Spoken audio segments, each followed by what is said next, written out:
What's good, everybody? Happy, almost Christmas. We're getting there. We're going to talk about the IPO stocks today, but look, we should let you know I'm not recommending that you buy IPO stocks. I just have a lot of clients that are interested in the IPO market, so I want to bring this to you just as an educational piece here, let you know what's happening. Now, if you don't know what an IPO stock is, basically, these are companies that are going public for the first time. You could not buy shares from them on the public market or anywhere, and now you're going to be able to buy them on the public market. So what they do is they sort of give you all that they have. They say, this is who we are, this is what we do, this is how much money we make, this is how much money we want from you, this is the investment we're looking for from the public, and then they go on the open market at a predetermined price based on supply and demand, and they hope to raise that money. Sometimes they're successful, sometimes it takes a while for them to get started, and sometimes they're huge flops. Snapchat. So we will take a look at 4 names. Now, this is the time of year where most of the time we don't see IPOs. They don't even try to bother to compete with the Christmas time traffic, and they just kind of pack it up, and if they're going to go public, they'll do it in the next year. But we actually have a few here going on today, but I want you to pay close attention, because if you know anything about IPO investing, then you know that looking a little deeper under the surface here, it's not really that exciting of a week. So let's take a look. The first one that we have, here's the website of the company. Now, I can't read that, so I trust that it says what I'm about to tell you, but I have no idea what that says. So here's the thing. In China, what's really popular right now is small micro loans. I'm not sure why. I don't know if they're starting to really get into this whole debt thing, but I know I've watched a lot of them go public this year, where you can borrow small amounts sometimes from your peers. We have the same thing here, but you could borrow small amounts and then repay them, but they're based in China. Here's the thing. Regulations from China are much different than in the US. If they want to change something, they come down hard on you, right? Look up some of these things. It's impressive. So regulations have held this company back and the other couple companies that have gone public. Those other financial, they call them fintech loan companies, they're down double digits this year. I believe 46 and like 50% they've already lost. So this company has some headwinds here. Now they're going to look to raise $120 million. So if we go back to these people here, they want $120 million to continue. Here's the catch. They were at $500 million. So they were looking to raise $500 million. They had to lower it because of all these new regulations.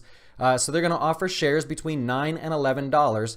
And what this means is when they go public, you'll see the price somewhere around 9 to 11, maybe more or less. And you'd be able to invest in that company. If you think that that's a good future for you or something that you want to speculate on, by all means do some research, hopefully on an English website there so you know what's going on. And go from there. Now, this company may be all bought up, so they may go public and instantly hit their target because they have a lot of people from China that are very much interested in this type of investment. So just be careful there.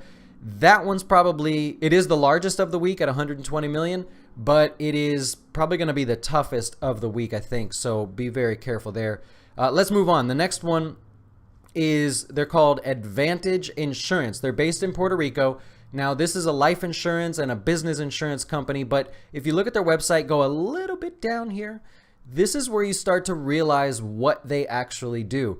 This company works with high net worth individuals or the high net worth individuals that also own pretty successful businesses. They do custom insurance. So if you want life insurance, but you don't want the standard, I want $100,000 when I die and I want it to pay for my funeral, whatever. If you want life insurance that says, I want this much money and I want some of it to go to my business to fund the next, project or whatever. I want some of it to go to my family, some to my mistress, whatever it may be. They will set that up. They also do business insurance where it's not your typical, well, if there's a fire, then we want to get our money back. They do things like if say a hurricane in Puerto Rico knocks over your factory, you're out of business for a year, we'll pay for the whole thing. However, this is what it's going to cost to get that insurance. So very risky insurance that this company offers, which Wall Street doesn't like. I think that's going to be a problem for this one. They're looking to raise $100 million. They're going to offer 10 million shares at around $10 for the public, but the money that this company makes is in a risky way, and that tends to sort of put off Wall Street. So be careful on that one. The next one is Adial Pharmaceuticals. Remember last week we talked about these guys. They were unable to go public last week. They postponed it till this week. Something tells me they're going to do the same this week. They probably won't go public. They're only looking for $57 million. Same thing, 1.4 million shares, right around $10. These are the guys that are targeting alcohol abuse with a pill. And apparently it's going pretty well. So they're looking to move into phase 3 of their trials, which if you know anything about that stuff, phase 3 is kind of like the make it or break it point. So a little bit of a speculative play here, but I think they probably won't even go public this week. I think they'll just hold off.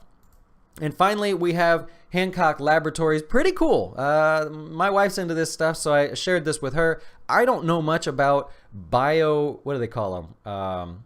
Bioprosthetic devices, but she knew about it, so I shared it with her. This company is looking for $13 million. They've got 3 products they're working on.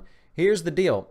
If you read on their website a little bit, kind of, if you can make it through those big words, what they do is they implant bioprosthetic devices, and vascular surgeons or cardiothoracic surgeons, those guys would actually use the products. The goal is that they can treat these, whatever they're doing surgery for, and have a less complex procedure, smaller recovery time, and better outcomes overall. So they're able to show numbers that say, hey, if you use some of this stuff, or as they're testing it, if you use some of this stuff, your recovery numbers go up. And if you know anything about surgeons, numbers are everything to them. The life and death numbers, the success of the surgeries make a big difference in their practice. So that's it. That's really it. That's the 4 names going public this week. Probably not all of them. So if you're a diehard IPO fan, probably not going to be the week that you get all of them.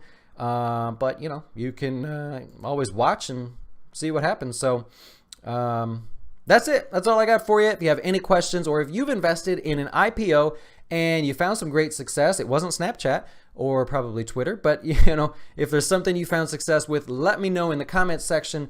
Do you like IPO stocks? Is this interesting to you? I do this for clients that are interested in it, but are you watching this? Are you not a client of Jazz Wealth and you still are interested or think this sucks? Let me know in the comments section below. We'll talk to you soon, and happy holidays.